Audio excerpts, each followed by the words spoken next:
हिमाचल प्रदेश के पहाड़ गद्दी जनजाति का आशियाना है। ये बंजारा चरवाहे पूरा साल इस अप्रिय भूप्रदेश में घूमते रहते हैं।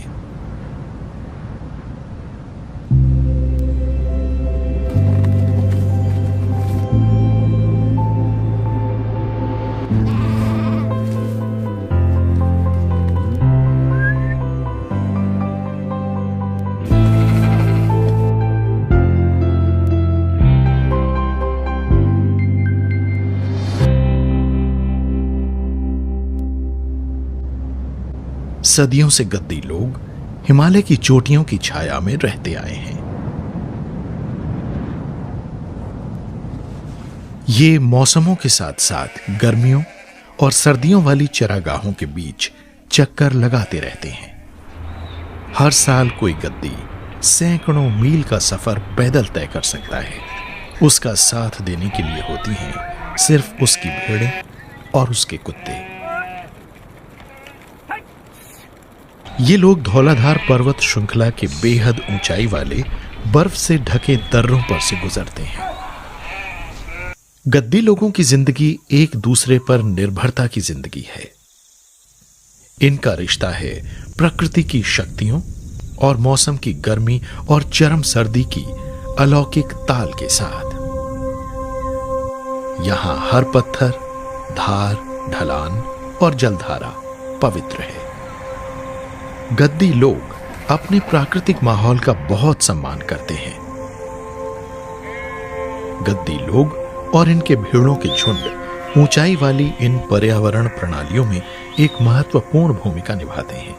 ये चरागाह न सिर्फ इन्हें जिंदा रखते हैं बल्कि ये भी उसकी देखरेख करते रहते हैं। भेड़ों की आवाजाही से जंगल को पनपने का मौका मिलता है। पहाड़ों पर से चलने के दौरान ये भेड़ें बीजों और पौधों की पत्तियों पर जमा अंडों पर दबाव डालती हैं। ये खरपतवार और गैर जरूरी पौधों को चर जाती हैं, जिससे इन बंजर इलाकों में पेड़ों और पौधों की बढ़वार में मदद मिलती है। हृदय सिंह चौहान इन्हीं लोगों में से एक हैं जो इस अनूठी यात्रा को अंजाम देंगे। वो इन पारंपरिक रास्तों पर चलेंगे अपनी 500 भेड़ों और बकरियों के झुंड के साथ। पहाड़ों के ऊंचाई वाले इलाकों में बर्फ पिघलने लगी है और गर्मियां आ पहुंची हैं।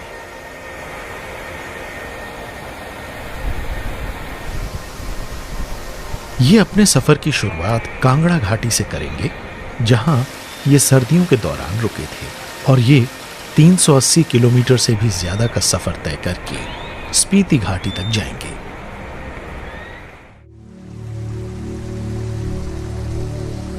धौलाधार पर्वत श्रृंखला वाला इलाका ग्रेनाइट और चूने वाले पत्थरों से भरा बहुत ही दुर्गम भूप्रदेश है। ज्यादातर लोगों के लिए यह रास्ता खासा मुश्किल होगा, लेकिन गद्दी लोगों को इसे तय करने में जैसे बिल्कुल भी मुश्किल नहीं होती। मैदानी इलाकों से अल्पाइन इलाकों तक पहुंचने में इन्हें करीब 3 महीने लग जाते हैं। गद्दी चरवाहे आमतौर पर अकेले या जोड़ों में चलते हैं। एक सदस्य आगे आगे चलता है और दूसरा सदस्य रेवड़ के पीछे पीछे चलता है।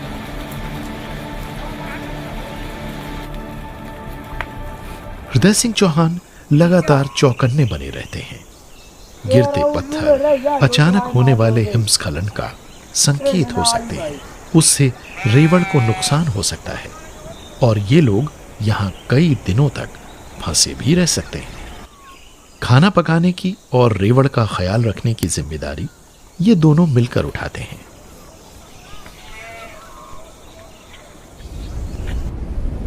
कभी कभी मौसम अचानक बदल जाता है। तेज और गरज भरी बारिश रेवड़ पर बरसने लगती है। तब गद्दी लोगों को कोई आश्रय खोजना होता है। हृदय सिंह और उनके साथी चरवाहों को प्रकृति के इस तुनक मिजाज मूड की आदत है। अब धीरे धीरे शाम होने लगी है। हृदय सिंह आज का अपना सफर अब यहीं खत्म करेंगे। वो रेवड़ को इकट्ठा करते हैं और रात को यहीं ठहरने का फैसला करते हैं। रात में तापमान बहुत कम हो जाता है। ऐसे में खुद को गर्म रखने और शिकारी जीवों को दूर रखने के लिए इन्हें आग जलानी होती है।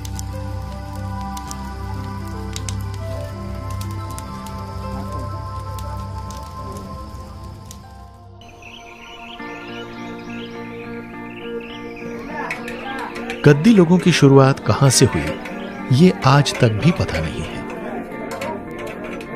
ये एक ऐसी अनूठी सभ्यता है जो इनकी जनजाति को खास और अलग बनाती है।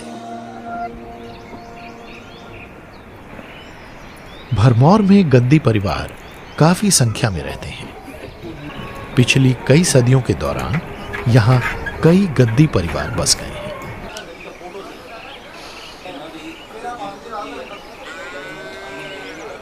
भरमौर का मुख्य मंदिर परिसर 84 गद्दी लोगों के लिए बहुत पवित्र है।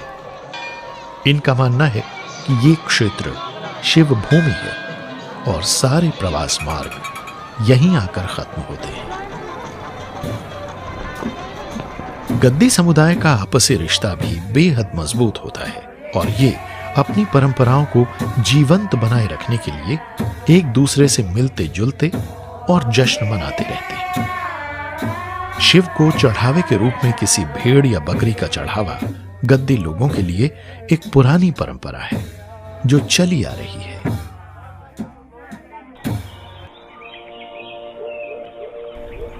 राम सिंह 4 महीने बाद मैदानों में आए हैं। भरमौर उनका शहर है और वो यहां लौटकर खुश हैं कि अब उन्हें थोड़ा आराम करने का समय मिलेगा। घर पर रहने के दौरान वो अपनी कुछ भेड़ें बेच देते हैं ताकि अपना खर्च निकाल सकें। जैसे ही वो यहां पहुंचते हैं, इस इलाके के गृहस्वामी उनका ध्यान अपनी तरफ खींचने की कोशिश करते रहते हैं। किसानों और गद्दियों के बीच का रिश्ता आपसी निर्भरता का है। रेवड़ खाद मुहैया कराता है जिसमें ढेर से खनिज होते हैं, जिससे किसानों के खेत उपजाऊ बनते हैं और गद्दी लोगों की भेड़ों को आराम करने की जगह मिल जाती है। ये जैसे नीचे से आते हैं, कांगड़ा से आते हैं, तो ये 4-5 दिन 6 हफ्ता दिन यहाँ पर ठहरते हैं। इनको ऊन काटनी है इनकी, अभी यहाँ वो आगे नाड़ी है इसको भेड़ों को, ऊन काटनी है। ऊन काटने के बाद सीधे लाहौर चले जाना है। 5-7 दिन इन्होंने घर में रहना है, तो शाम को ये घर चले जाते हैं और हमें यहाँ पर रात को रखवाली करते हैं इनकी, और म्याल भी हमारे अपने खेत की वो करते हैं। गद्दी लोगों के लिए चरवाहे का काम खासा मुनाफे वाला है, क्योंकि रेवड़ उनकी एक ऐसी संपत्ति होती है जिससे जब चाहे पैसा मिल सकता है। ये चलते फिरते बैंक जैसे हैं जिन्हें संकट के समय बेचा जा सकता है। सबसे कीमती चीज होती है ऊन। इसे निजी इस्तेमाल के लिए और बेचने के लिए रखा जाता है। ये हमेशा ही अतिरिक्त आय का स्रोत होता है।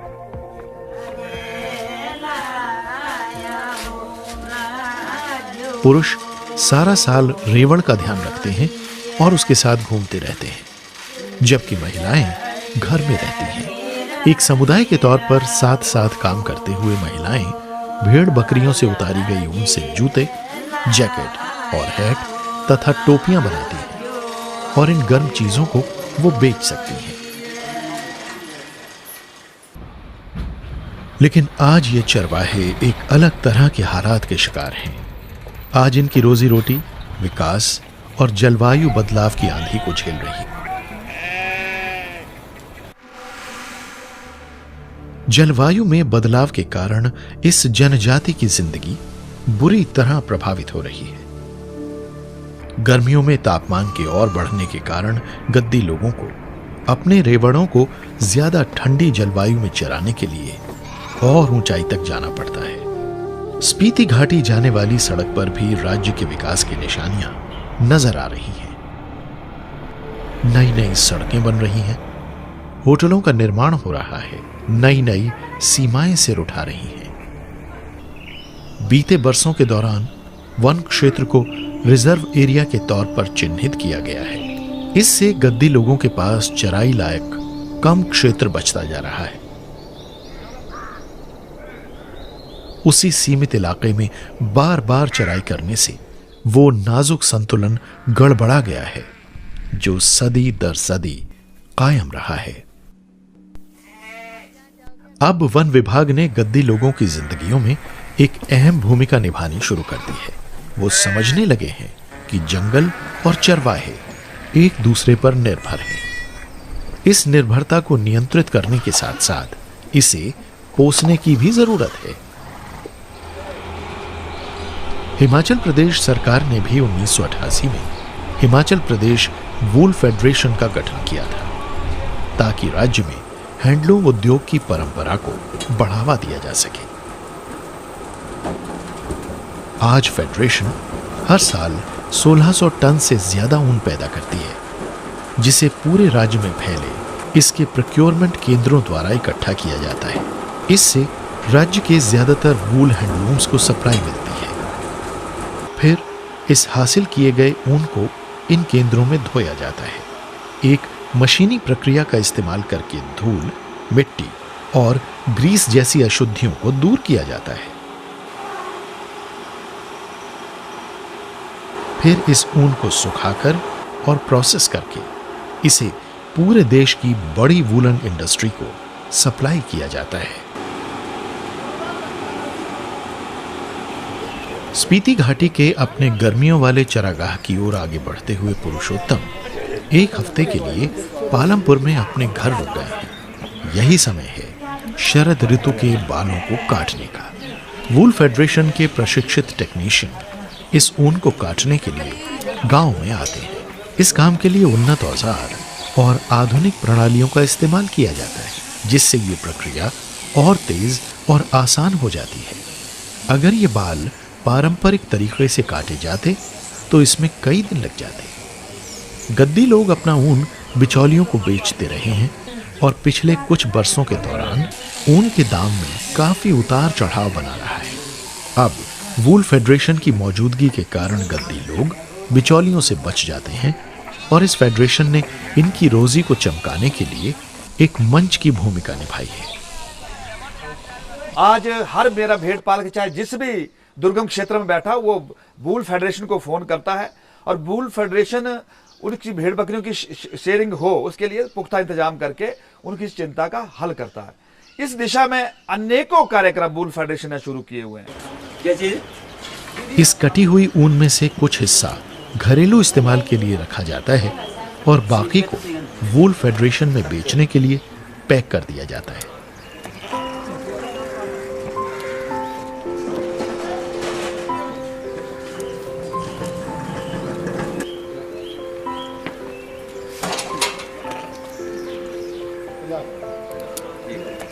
पैसा हाथ में आ जाने के बाद पुरुषोत्तम शहर के मेले में जाते हैं।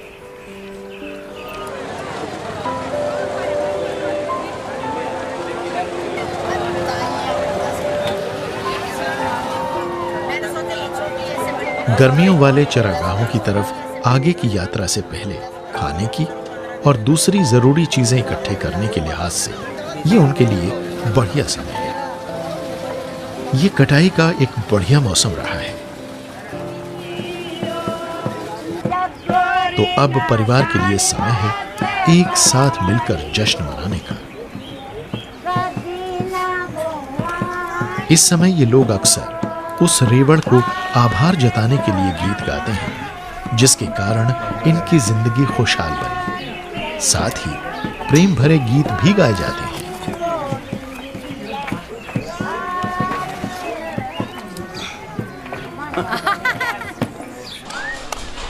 हर गर्मियों में जब गद्दियों के लिए पहाड़ों की तरफ अपनी यात्रा शुरू करने का समय होता है तो एनिमल हस्बेंड्री विभाग उनके रास्ते में स्वास्थ्य शिविरों का आयोजन करता है।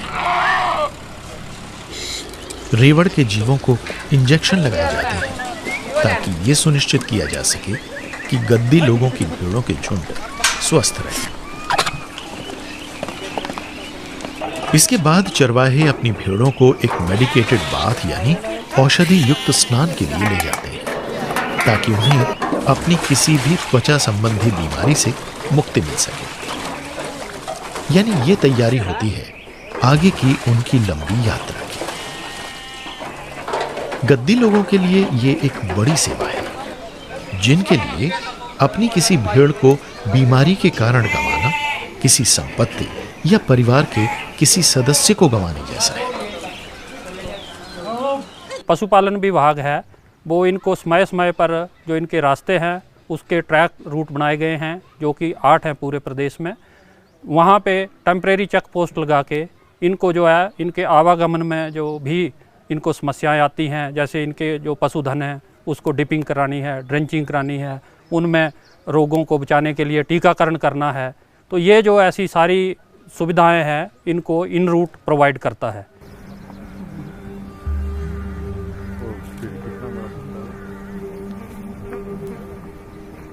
राम सिंह की नजरें खुली वादी की तरफ हैं। अक्टूबर नजदीक है और वो अपनी भेड़ बकरियों को चराने के लिए कांगड़ा घाटी की तरफ ले जा रहे हैं।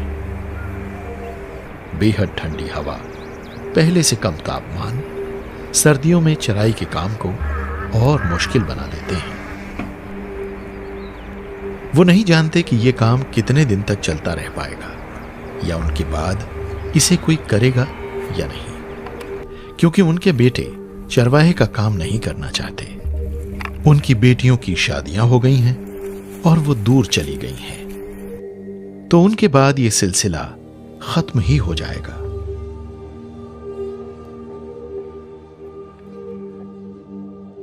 ऐसे कई लोग अब ये काम नहीं करते। कई लोग खेती की तरफ मुड़ गए हैं। आलम यह है कि भेड़ बकरियों को चराने का काम अब पिछड़ने लगा है। और भेड़ बकरी का काम जो है हमारा बड़ा बुजुर्गी काम है, बड़े दादा परदादा के बारे का काम है। अब इससे आगे तो खत्म हो जाएगा, खत्म ऐसे हो जाएगा। मैं था और मेरा भाई था, वो तो हमने बुजुर्ग ने छोड़ दिया, हमने संभाल लिया। अब हमारे जो बच्चे हैं वो नहीं हो गए आगे संभालने वाले, क्योंकि वो पढ़ लिख गए हैं, कहीं नौकरी पर चले जाएंगे। अगर नौकरी नहीं मिली कोई अपना बिजनेस कर लेंगे, तो इस काम को नहीं संभालेंगे कोई भी। ये तो हमारे तक कि हम 2 साल करें, 4 साल करें, जितना हम चल सकते हैं उतना करेंगे, उसके बाद तो खत्म हो जाएगा। गद्दी चरवाहों का भविष्य स्पष्ट नहीं है। हालात में बदलाव इतनी तेजी से आ रहे हैं कि शायद गद्दी लोग उनसे तालमेल न बिठा पाएं। गद्दी समुदाय के 70% लोग आय के जरिए के रूप में खेती को अपना रहे हैं। अब जब चरवाहे वैकल्पिक रोजी को अपना लेंगे, तो हिमाचल प्रदेश के पहाड़ अपने संरक्षकों को खो देंगे।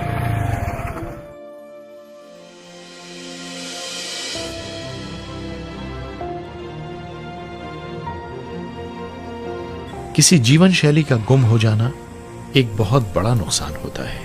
इसका मतलब है सामूहिक ज्ञान और लोगों के इतिहास का खत्म हो जाना। लेकिन अगर कुछ सकारात्मक और ठोस कदम अभी उठाए जाएं, तो भविष्य को सुरक्षित बनाया जा सकता है। जहां तक चरवाहों का सवाल है, वो तो प्रकृति के साथ ताल में ताल मिलाकर चलने की उम्मीद ही कर सकते हैं।